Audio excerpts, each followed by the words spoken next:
सन 2016 मधील विविध गुन्ह्यांमध्ये आरोपी असूनही तारखेवर न्यायालयात हजर न राहिल्यामुळे जाहीर झालेल्या एनबीडब्ल्यू वॉरंट अंतर्गत धनज पोलीस स्टेशनने मोठी कारवाई केली आहे।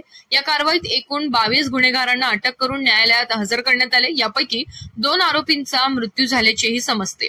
ही कारवाई फणस पोलीस स्टेशनचे एपीआय भारत लसनते यांच्या मार्गदर्शनाखाली करण्यात आली। अटक करण्यात आलेल्या आरोपींची नावे पुढीलप्रमाणे आहेत: भाऊराव विश्वनाथ पावडे, श्रीकृष्ण भीमराव पचारे, गजानन रामभाऊ सरिसे, गजानन वासुदेव मुंडे, संगीता राव मारुती पांडे, वाळू सदाशिव रामटेके, धर्मेंद्र रामभाऊ सैरिसे, गजानन रामदास कराडे, राजेंद्र श्यामराव कराडे, भुजंग संगीता पांडे, साहेबराव बाबाराव सैरिसे, हरिहर किशन तांबडे, गजानन उर्फ मोहन किशन भाकरे, प्रमोद रामदास कराडे, वैजनाथ अर्जुन पावडे, संगीता बाळू रामटेके, विनोद हरिहर तांबडे, राजेंद्र अवधूत कराडे, संतोष अवधूत कराडे व वामन हरिभाऊ कराडे।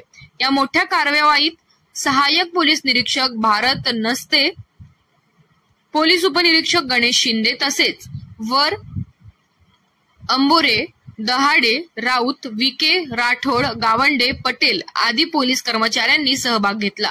या कारवाईमुळे परिसरात एकच खळबळ उडाली असून पोलीस दलाचे कौतुक होत आहे।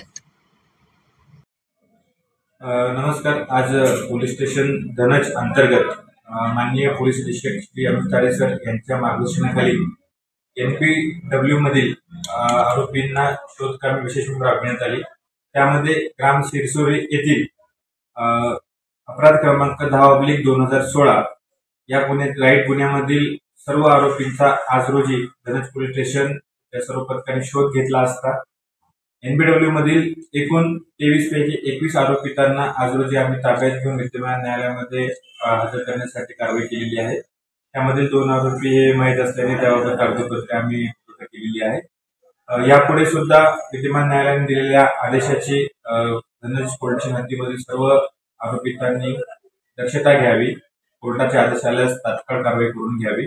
आम्ही जनतेच्या सुरक्षेसाठी सक्षम तत्पर आहोत। जय हिंद।